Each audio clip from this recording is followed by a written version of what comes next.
Good morning, Sierra Leoneans, both at home and in the diaspora. My name is David Bongo.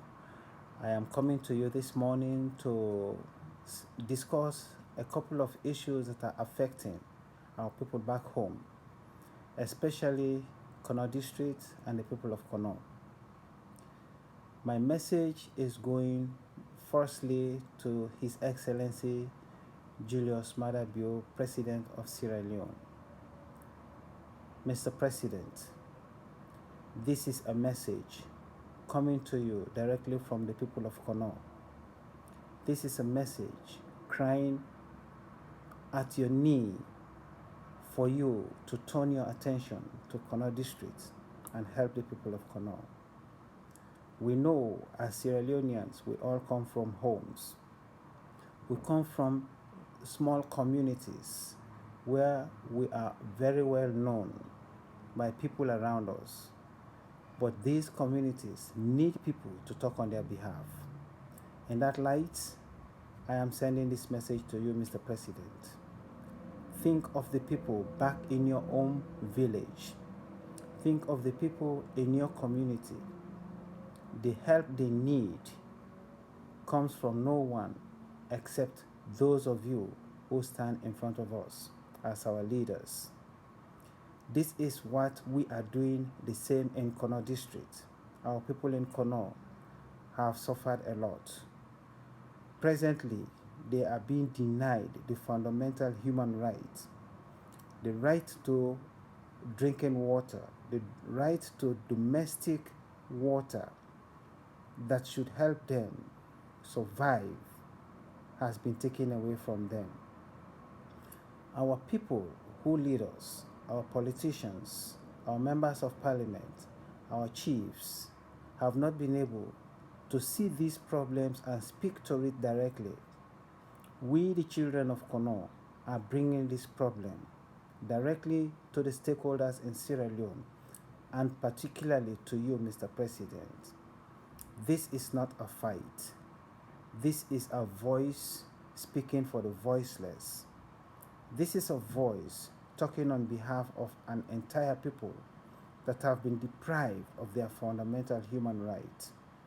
Today we have several mining companies in Sierra Leone, and most of these mining companies are stationed in Kono District. The mining companies in Kono District have inflicted wanton damages to the environment in Kono. Since 1930s, Kono has not seen anything of benefit from mining diamond and gold. And for this reason, Mr. President, we are asking you to reconsider whether in fact the laws that are made governing mining in Sierra Leone, is it in the interest of the people that actually suffer directly as a result of these mining activities? Mr. President, turn around and look at Kono District and see the number of potholes, the number of artificial lakes, the number of artificial ponds that are surrounding Kono District. Each year, each time, each second, somebody will drown in one of these ponds. Each time, somebody would want to make a living in farming. Somebody would want to create a big agricultural environment, but these potholes that have not been refilled, these mining areas that have not been rehabilitated, are preventing Konos to engage in active agricultural projects. So, Mr. President, listen to the voice of Kono. Mr. President, listen to the children of Kono. Mr. President, we are talking to you. Do not just listen to parliamentarians that are politicians that seek their own interest, but listen to the people right on the ground who are feeling the pinch, who really need your help, who want people to listen to them, to feel their pain, to understand that they are going through a lot of excruciating, disenfranchised Whatever it is, Mr. President, this is what our people are going through. This is what our people are going through. Right now, as I speak on this video, Kono has no water to drink. Right now, as I speak to you, children in Kono are leaving education, running after diamond.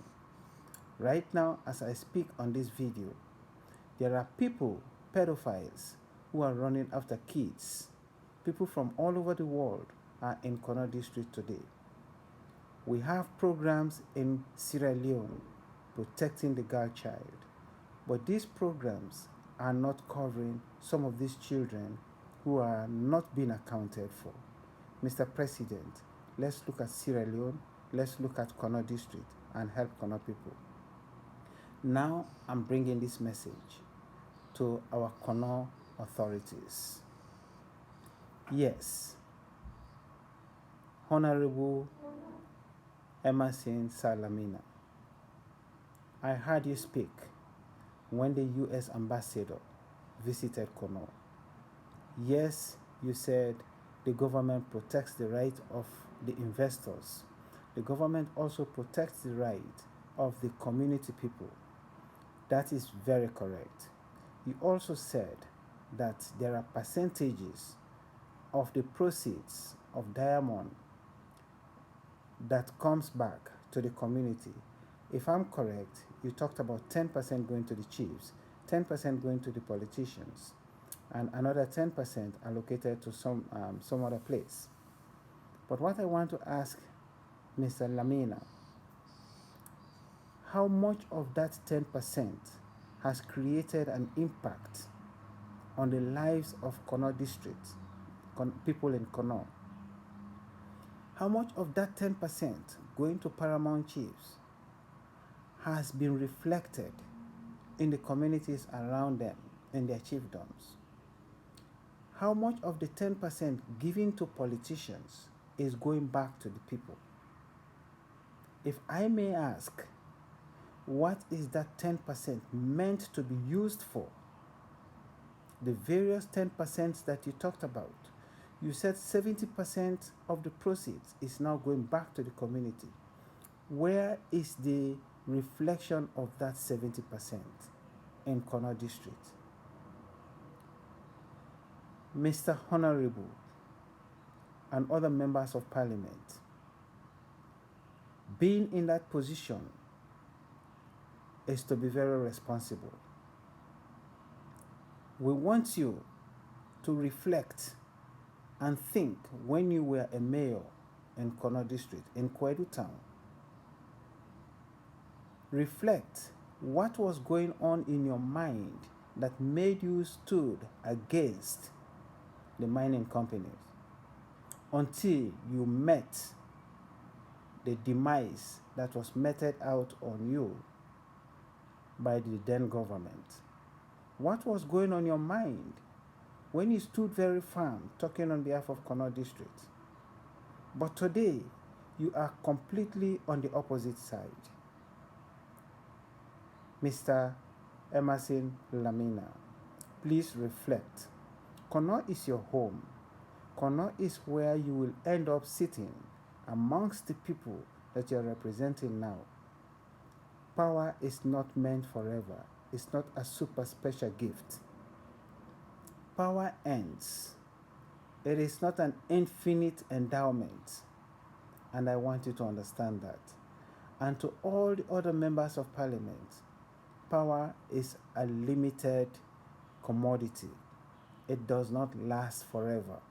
And remember, you will come back into that same community and begin to look for the same amenities that the people are looking for today.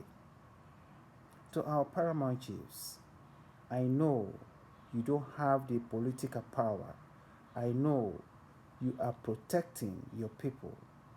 But let us be ready to speak out when we see the wrong things happening.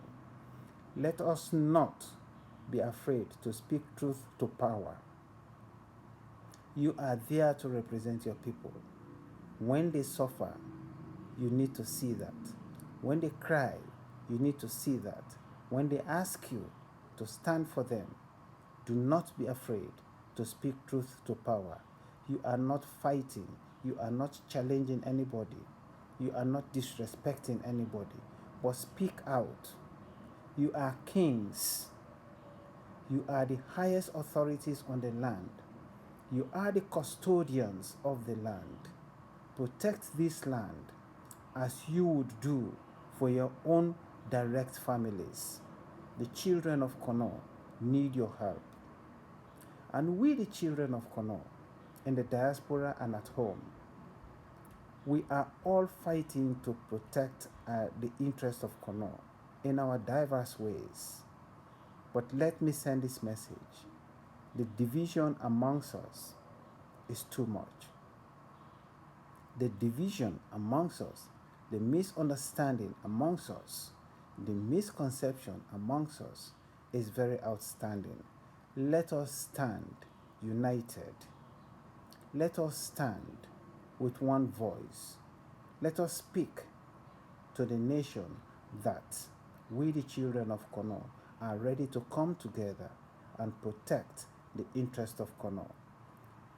The following videos and messages that will follow my message, I would want you to look at those videos and see whether in fact what our paramount chiefs are proclaiming, that our country, our district is not suffering, that the community is having enough.